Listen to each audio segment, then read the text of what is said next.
আমার চ্যানেলে তোমাদের সকলকে স্বাগত। আজ আমরা ক্লাস 6-এর রায় ও মার্টিন প্রশ্নবিচিত্রা থেকে ইতিহাসের দ্বিতীয় পর্যায়ক্রমিক মূল্যায়নের দ্বিতীয় স্কুল সলভ করব।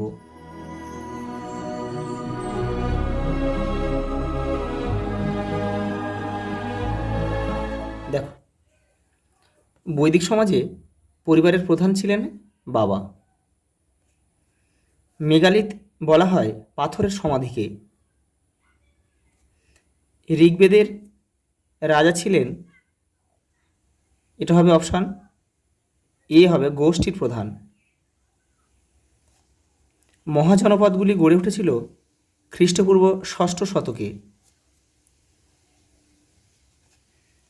পার্শ্বনাথ ছিলেন জৈনদের তীর্থঙ্কর, 23তম তীর্থঙ্করিণী, 23তম তীর্থাঙ্কর। তোমরা জানো যে জৈন ধর্মের মোট 12 জন তীর্থঙ্কর ছিল, তার মধ্যে 23তম হচ্ছে পার্শ্বনাথ, আর 24তম ছিল শেষ, যেটা টোটাল 24 জন তীর্থাঙ্কর ছিল। তার মধ্যে 23তম হচ্ছে পার্শ্বনাথ আর 24তম হচ্ছে মহাবীর।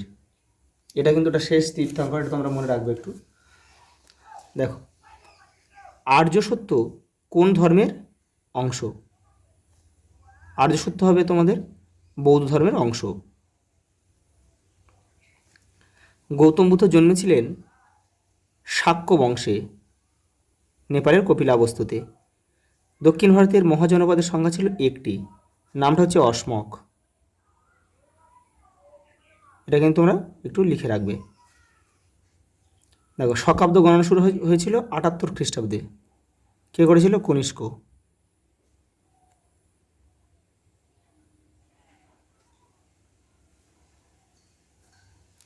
চন্দ্রগুপ্ত মৌর্যের পরে সম্রাট হয়েছিল কে? বিন্দুসার।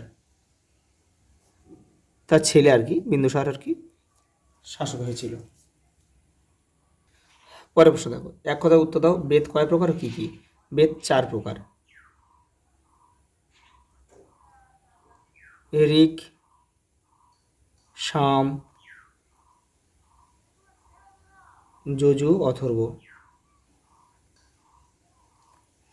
পরবর্তীকালে বৈদিক যুগে কি কি চাষ হতো? ধান, গম, যব। বৈদিক যুগে শিক্ষা ব্যবস্থার প্রধান কে ছিলেন? গুরু।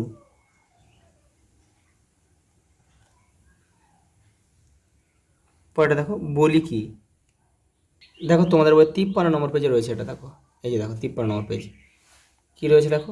এটা হচ্ছে বৈদিক যুগে প্রজারা নিরাপদে থাকার জন্য স্বেচ্ছায় এক ধরনের কর রাজাকে দিত। ঋগ্বেদের এই করই বলি নামে পরিচিত। পরের প্রশ্ন দেখো, মৌর্য সাম্রাজ্যের প্রতিষ্ঠাতা কে? চন্দ্রগুপ্ত মৌর্য।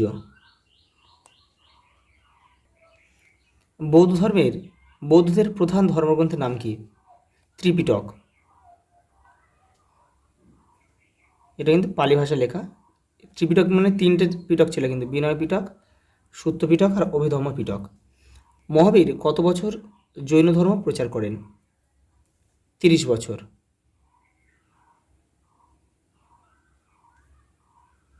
হর্ষচরিত কে রচনা করেন? বাণভট্ট।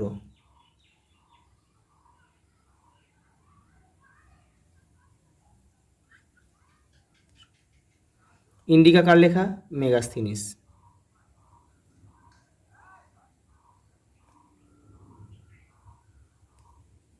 কুষাণদের শ্রেষ্ঠ রাজার নাম কি?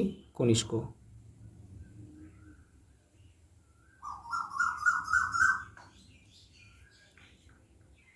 পরের প্রশ্ন দেখো, বেমানান শব্দটা খুঁজে বের করো।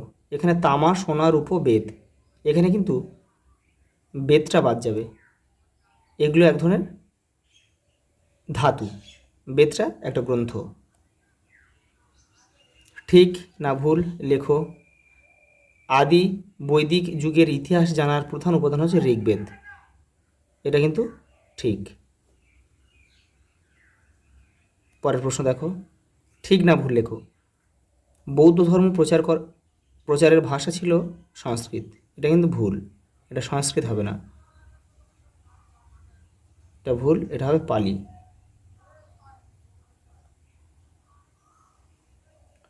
শূন্যস্থান পূরণ করো। বৈদিক সমাজে ড্যাশ খেলা ছিল জনপ্রিয়, এটা হবে পাশা।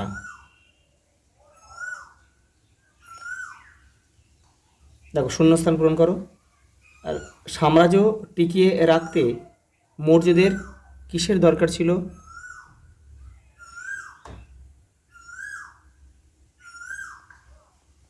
শক্তিশালী সেনাবাহিনী।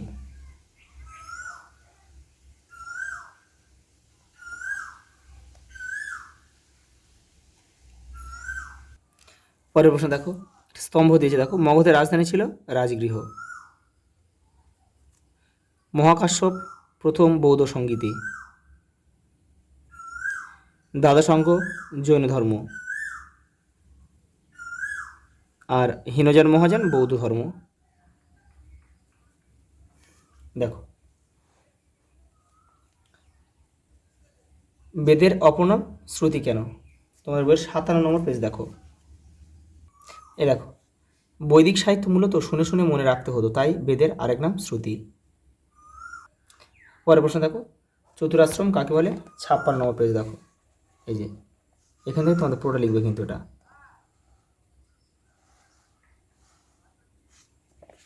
পরের প্রশ্ন দেখো, অষ্টাঙ্গিক মার্গ কি? দেখো 72 পেজ দেখো। দেখো এই যে অষ্টাঙ্গিক মার্গ, দেখো তোমাদের বইয়ের 72 পেজ। এই দেখো, দুঃখ থেকে মুক্তি পাওয়ার জন্য 8টি উপায়ের কথা গৌতম বলেছিলেন। সেই 8টি উপায়কে একসঙ্গে বলা হয় অষ্টাঙ্গিক মার্গ। তো তোমরা যদি 8টা মার্গ কী কী সেগুলো যদি জানতে চাও, দেখো আমি অন্য একটা বই থেকে করে দিচ্ছি, তোমরা এখান থেকে লিখে নিতে পারো বা জানতে পারো। এই দেখো, এই যে মানুষের আসক্তি বিনাশের জন্য তিনি 8টি পথের কথা বলেছেন। এই যে সদ্বাক্য, সৎ কার্য, সৎ জীবন, সৎ চেষ্টা, সৎ চিন্তা, সৎ সংকল্প, আর সৎ দৃষ্টি, আর সৎ সমাধি। এই অষ্টাঙ্গিক অষ্টমার্গ অনুশীলন করলেই অন্তরে প্রজ্ঞা বা পরম জ্ঞানের সঞ্চার হবে এবং তা থেকে আসবে নির্বাণ বা মোক্ষ। পরের প্রশ্ন দেখো, অর্থশাস্ত্র থেকে কি কি বিষয় জানা যায়? দেখো তোমাদের বইয়ের 81 নম্বর পেজে রয়েছে এই অর্থশাস্ত্র। এখান থেকে দেখো এই নিচের এখান থেকে লিখবে অর্থশাস্ত্রের মতে, এখান থেকে রাষ্ট্রীয় শাসন কাজে প্রধান হলেন রাজা, এখান থেকে এই পর্যন্ত।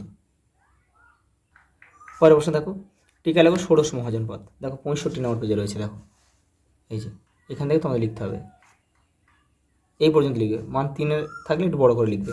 পরেরটা দেখো, পঞ্চ মহাব্রত সম্পর্কে লেখো। তোমাদের বইয়ের 70 নম্বর পেজে কিন্তু এটা রয়েছে। দেখো এই যে পঞ্চ মহাব্রত, এই যে এখানে চতুর্জাম পঞ্চ মহাব্রত, এখান থেকে লিখবে। এই যে নাসিক লেক থেকে কি কি জানা যায়? দেখো তোমাদের বইয়ের 89 নম্বর পেজে রয়েছে। দেখো এই যে নাসিক লেক। সঙ্গে একটা প্রশ্ন রয়েছে, দেখো দেবকুল কি? মানে একে রয়েছে। এই যে তোমাদের বইটা 90 নম্বর পেজে রয়েছে, এখান থেকে তোমরা করবে। এই যে এই দেবকুল প্রতিষ্ঠা, এখান থেকে এই পর্যন্ত লিখবে। পরের প্রশ্ন দেখো, মৌর্য সম্রাটরা গুপ্তচর কেন নিয়োগ করতেন? দেখো 114 নম্বর পেজে রয়েছে। দেখো এই যে এখান থেকে তোমার লিখবে। 114 না, সরি এটা 83, 114 হচ্ছে রায়ন মার্টিনে রয়েছে, 83 পেজে রয়েছে। দেখো মৌর্য সম্রাটরা এই প্রথম গুপ্তচরদের সাম্রাজ্যের খোঁজ খবর আনতে কাজে লাগান, এখান থেকে এই পর্যন্ত লিখবে। পরের প্রশ্ন দেখো, বৈদিক যুগের ব্যবসা বাণিজ্য কেমন ছিল তা সংক্ষেপে লেখো। দেখো 68 পেজে রয়েছে রায়ন মার্টিনে। এই দেখো বৈদিক যুগের ব্যবসা বাণিজ্য। দেখো ওর সঙ্গে একটা প্রশ্ন রয়েছে, স্নাতক কাদের বলা হতো? দেখো 59 পেজে রয়েছে। এই যে স্নাতক বলে ঘোষণা করা হতো, এখান থেকে লিখবে। এই যে তারপরে স্নাতক কথাটা এসেছে, এখান থেকে এই পর্যন্ত লিখে দেবে। নবধর্ম আন্দোলন কেন গড়ে উঠেছিল? 68 নম্বর পেজ দেখো। এই যে এখান থেকে করবে।